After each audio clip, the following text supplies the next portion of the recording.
So right now I'm in the process of redoing my studio, and one of the most annoying things about being a content creator is having to charge all of these different pieces of gear. And so after watching a video by Becky and Chris, I decided that I wanted to try to recreate or make up my own pegboard charging station.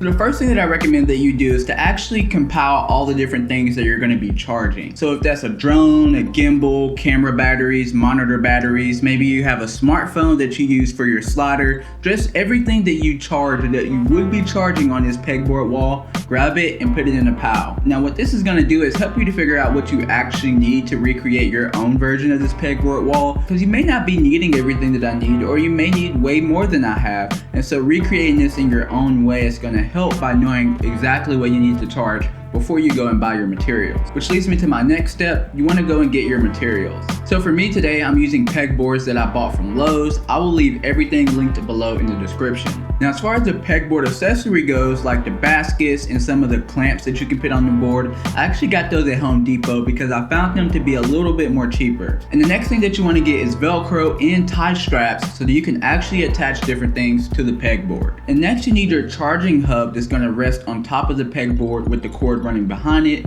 For me today, I chose this smaller one because I actually don't have a ton of different things that I need to be charging. So now you have all your different items that you need to create the pegboard. Now it's time to lay it all out and start designing. Now this is very important that you do this before you actually attach this to the wall, because you don't have a lot of space behind the pegboard when it's up against the wall. Alright, and so now we're down to our last step. We're ready to put this guy on the wall so that we can start charging all of our gear. Now there are a bunch of different ways that you can do this. For me today, I had a little help from my wife as she held the pegboard up for me while I leveled it out, and I also made the holes that I needed to screw into the drywall. Now before you actually screw the board onto the wall, you want to make sure that you run your cables exactly the way that you want them to run, and make sure they run behind the pegboard so that you have a nice minimalist setup. And after that, I hung the rest of my items, and here's my results on my pegboard build.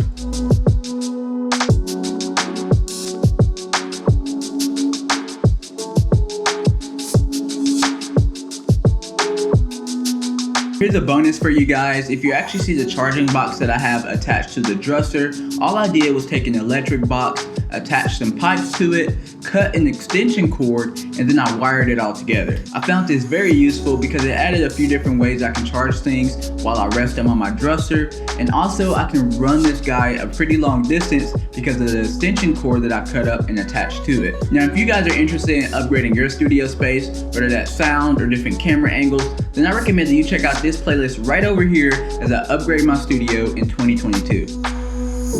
How to keep the